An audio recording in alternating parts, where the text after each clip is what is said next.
Donc la dernière étape du certificat d'urbanisme opérationnel, c'est la notice descriptive. J'ai fait 3 vidéos sur le certificat d'urbanisme opérationnel pour vous montrer comment on le fait en ligne, étape par étape. Ces 3 vidéos font à peu près 2-3 minutes, mais c'est vraiment le temps que ça prend en tout. Ça prend à peu près 10 minutes pour faire un certificat d'urbanisme opérationnel quand vous maîtrisez. Si vous ne maîtrisez pas, ça va plutôt vous prendre une demi-heure, voire 40 minutes, mais ça reste relativement court par rapport à un permis de construire. La notice succincte du projet, comme son nom l'indique, c'est une notice succincte. C'est-à-dire vous décrivez votre projet. Vous allez devoir le faire dans le CERFA, dans le document en ligne. Là, vous devez mettre un petit mot et vous allez devoir aussi le joindre en pièces. Donc, vous allez faire tout simplement un document Word que vous enregistrerez en PDF.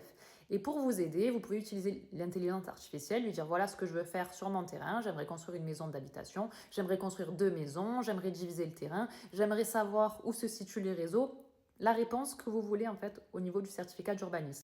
Et après, vous pouvez en faire un peu plus. Donc, je vais vous montrer 2 notices succinctes que j'ai fait sur 2 certificats d'urbanisme que j'avais fait donc au mois de novembre. Et les 2 sont très différentes. Il y en a une beaucoup plus descriptive que l'autre, avec plus de détails, mieux présentée que l'autre, mais les 2 CU, je les ai obtenus. Donc vous voyez, là c'est une notice bien présentée. J'avais demandé à l'intelligence artificielle de me faire une notice bien présentée avec un plan, l'objet, la constructibilité, les raccordements, toutes les questions que j'avais, mais présentées sous forme de plan. Donc j'ai rappelé la parcelle. En haut, j'ai mis une parcelle différente pour pas qu'on retrouve le bien. J'avais mis la surface, l'objet de la demande, la constructibilité. J'avais rappelé les règles d'urbanisme. J'avais demandé si on pouvait raccorder au réseau, quels étaient les réseaux les plus proches. J'avais présenté le projet. Enfin, quand je dis j'avais, moi j'ai juste expliqué rapidement à l'intelligence artificielle et c'est elle qui m'a fait le reste. Elle m'a généré ce document en Word ou en PDF, je sais pas, mais dans tous les cas, moi j'ai joint un PDF ensuite à ma demande en ligne.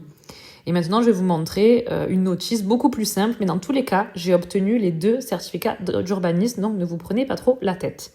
Donc voilà une notice beaucoup plus simple. Pour le coup, là, on s'était pas embêté, on n'avait pas fait des titres, on a juste rappelé la parcelle, on a rappelé l'objectif de la demande, ici, qui est est-ce qu'on peut détacher un lot de 1300 m² et construire dessus?